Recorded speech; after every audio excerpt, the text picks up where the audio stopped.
Today's MUFC Daily will be brought to you in song. Actually, that's a bit out of tune. Maybe next time.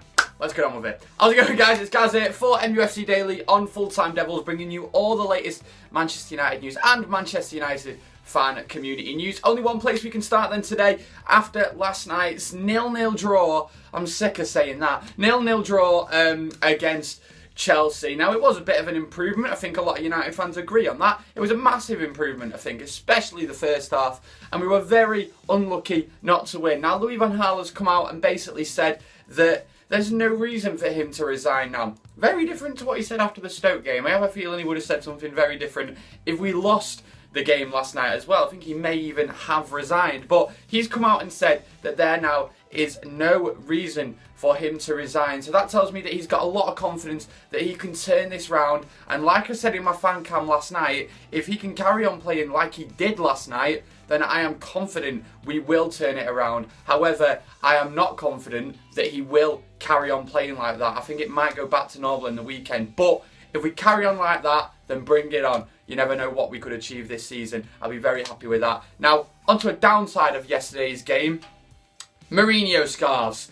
There was some pillock outside Old Trafford genuinely selling Jose Mourinho scarves, complete with Jose Mourinho's face, his name, the club badge. It was just an absolute state and probably the lowest form of modern football support that I've seen in a very, very long time. You don't need me to explain why. What you need to hear is Paul Scholes' opinion on it. And Paul Scholes comes out with a perfect line and he just says, "I'm not quite sure what that clown is doing." We all completely agree, Scholesy. What is he playing at? And I tell you what, if no one bought them, surely no one actually went out there and bought them. I went into the ground 2 minutes before kickoff and he was still out there. So hopefully not that many people bought them and just took him for the embarrassment that he is. And before the match as well, I tweeted, "Oh, United fans make me sad." But then I actually had to think about it. And he's not a United fan, is he? Let's face it, he's just some clown trying to make a bit of dough. He's not actually a Manchester United supporter, we all know that. Anyway, let's move on to something that could improve our season vastly. We are, of course, getting into January. Louis van Gaal looks like he's going to be in charge now. I honestly thought that last night was his last game, but the way that the reports are going now, it seems like he's going to be here for quite a bit longer. So, there's some players that he's interested in, of course, in January in the transfer window.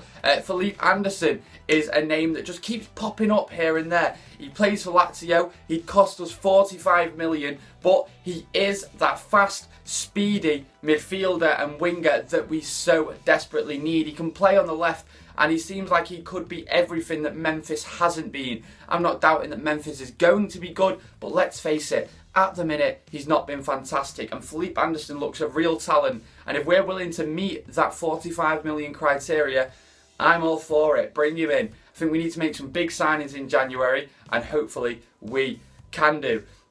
Now, on some rather exciting news, if you've ever fancied living in a house that was once owned by a Manchester United legend, because let's face it, that's all what we've all dreamed of, isn't it not?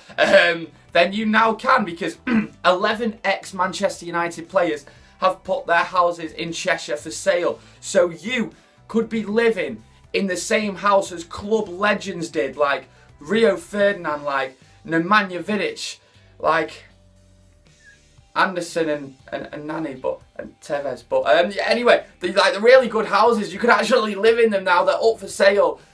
Only downside is they will set you back £2 million.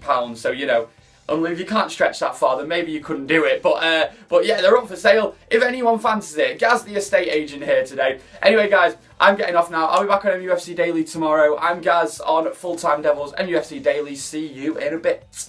Ian Herbert in The Independent has written that Ed Woodward has spoken to Louis van Gaal and he's given him reassurances that the board are entirely behind him still. Now, I'm not sure how I feel about that.